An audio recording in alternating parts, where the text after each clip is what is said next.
25 कोटीची ऑफर होती, मग ते निधी देणार होता का? 25 कोटी रोख देणार होता का? काय अकाउंटला देणार होता काय माहित नाही. आणि आमदारकी बीडचं तिकीट किंवा मग विधान परिषद देतो म्हणला होता. मग काय त्या लोकसभेत मला पडायसाठी पडलो तर तसं म्हणला होता.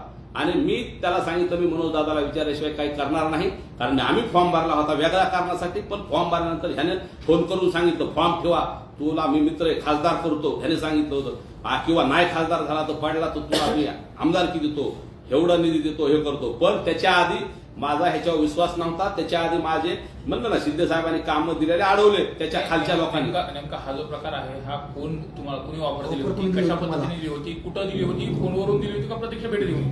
प्रत्यक्ष भेट तिथं भेटीत बी दिली ती बाळा बांगर सांगत, आणि फोनवर सुद्धा दिली. माझ्याकडे रेकॉर्डिंग आहेत, पण योग्य वेळी काढतो रेकॉर्डिंग आहेत. माझं जसं म्हणणार तिच्या कॉलचे आहेत तसे माझ्याकडे आहेत ना. मध्यस्थी कोणी गेली? मध्यस्थी ते दोघं चालते. तो आत गेला त्याचा आका आणि आकाचे आका हे दोघं चालते.